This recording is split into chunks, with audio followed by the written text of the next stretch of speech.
key principles from Peter Thiel's book, 0 to 1, that will help you find and invest in 10x companies. Fantastic read, I highly recommend it. Here are some of the key principles I took away from it. Number 1, bet on a contrarian truth. Think to yourself, what important truths do very few people agree with you on? Some examples include Apple's iPhone moment when Steve Jobs was the only one supporting a keyboardless phone when everyone else at the time wanted to go with keyboards. He saw that once you sell a phone with a keyboard, you can't add new buttons later on to do new things or to use new applications that may come out, and thus the iPhone was born with no keyboard. Think things like Airbnb, Uber, getting in a car with a stranger or staying in a stranger's home. People thought these things would never work, and here they are. All failed companies are the same. They failed to escape competition. Competition is the opposite of capitalism, Thiel argues, because the goal of capitalism is to produce profits. But when you have endless competition, you're very limited, and we'll touch on that point more later. You also have to ask yourself, is it the right time? A lot of the electric vehicle and solar companies of the early 2000s all failed. Timing wasn't right. Key principle number 2, start by dominating a small market. Amazon, for example, Bezos wanted to create an everything store, but he started only by selling books. Books were a great target or niche market, as books are easy to ship, they're all relatively the same size. Only later did he expand into other markets like CDs and the Amazon we know today, where you probably buy pretty much everything. So an immediate red flag to look out for is when a company is pitching you on trying to get 1% of $1 billion market. This is an immediate red flag, and you should probably run the other way. So there's many companies, investor presentations that I've even looked at that have this mentality of, here's how big, this is $1 trillion market, we only need to capture a very small portion of it. And now I know to run the other way when I see that, because when you think about it, it makes sense. All that means is more competition. There's no guarantee they'll be able to get even 1% of the market. It's going to be very difficult,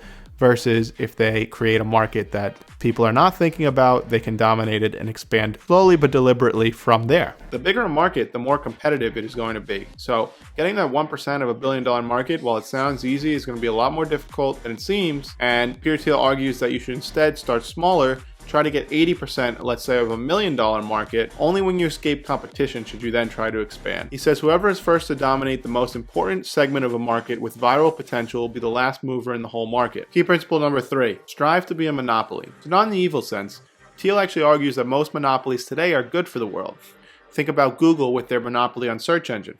Many tried to compete, Yahoo, Microsoft with Bing, but they never really were able to. So because Google established this monopoly, they finally could focus on other things because they had so much extra profits, so it enabled them to pursue other avenues. Then we saw Google get into computers, phones, autonomous cars with Waymo, and much, much more. So once you escape competition, you're the monopoly, you dominate that market, it gives you the freedom to pursue so many other things and just take it to the next level. And there's 4 methods to become a monopoly. Number 1 is proprietary technology. So Google's search engine is 10 times better than the competition. No one can replicate it, and that's why it's so successful. Thiel also says that when designing something new, you want to be at least 10 times better than whatever's out there. If it's only moderately better, it's not going to justify people making the switch. So proprietary technology is key. Number 2 is network effects. A product becomes more useful as more people use it.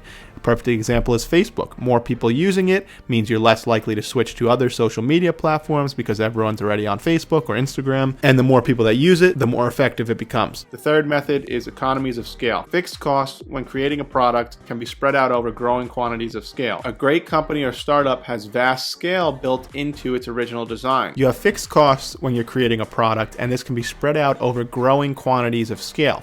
Your costs do not increase exponentially with your exponential growth in scale. So a good company or startup has potential for great scale built into its first design. It makes me think of the show Shark Tank, where the judges will often immediately dismiss contestants who have a product that is not easily scalable. They'll say it's not worth their time because it's too difficult to scale, versus when you have things like software as a service. SaaS, this is something that's much easier to scale than, say, a restaurant business or a yoga business. So you want companies that are scalable. So this is why with many software companies, it's easy to achieve economies of scale. Number 4 is brand association. Apple is the first and only brand people consider in the market. They have fashionable high-end electronics, the blue iMessages, even little things like that. Do you get nauseous when you receive green text messages? So all monopolies have one or a combination of these 4 traits: proprietary technology, network effects, economies of scale, and branding. Thiel also makes the argument that businesses that create something new go from 0 to 1.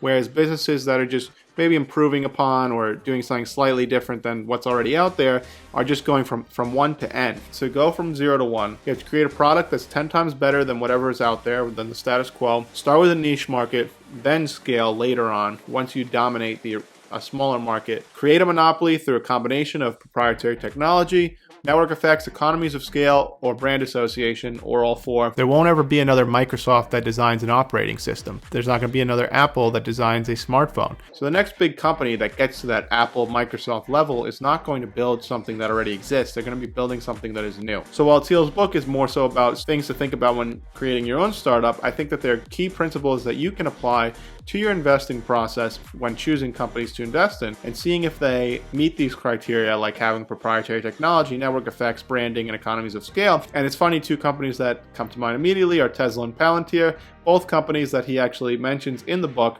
So in a future video, I will talk about how these companies meet the requirements here and are companies that went from 0 to 1. If you enjoyed the video and learned something today, please don't forget to like, subscribe, drop me a comment below. Let me know what your thoughts are. This is Vinny from the Investment Club, and I'll see you next time.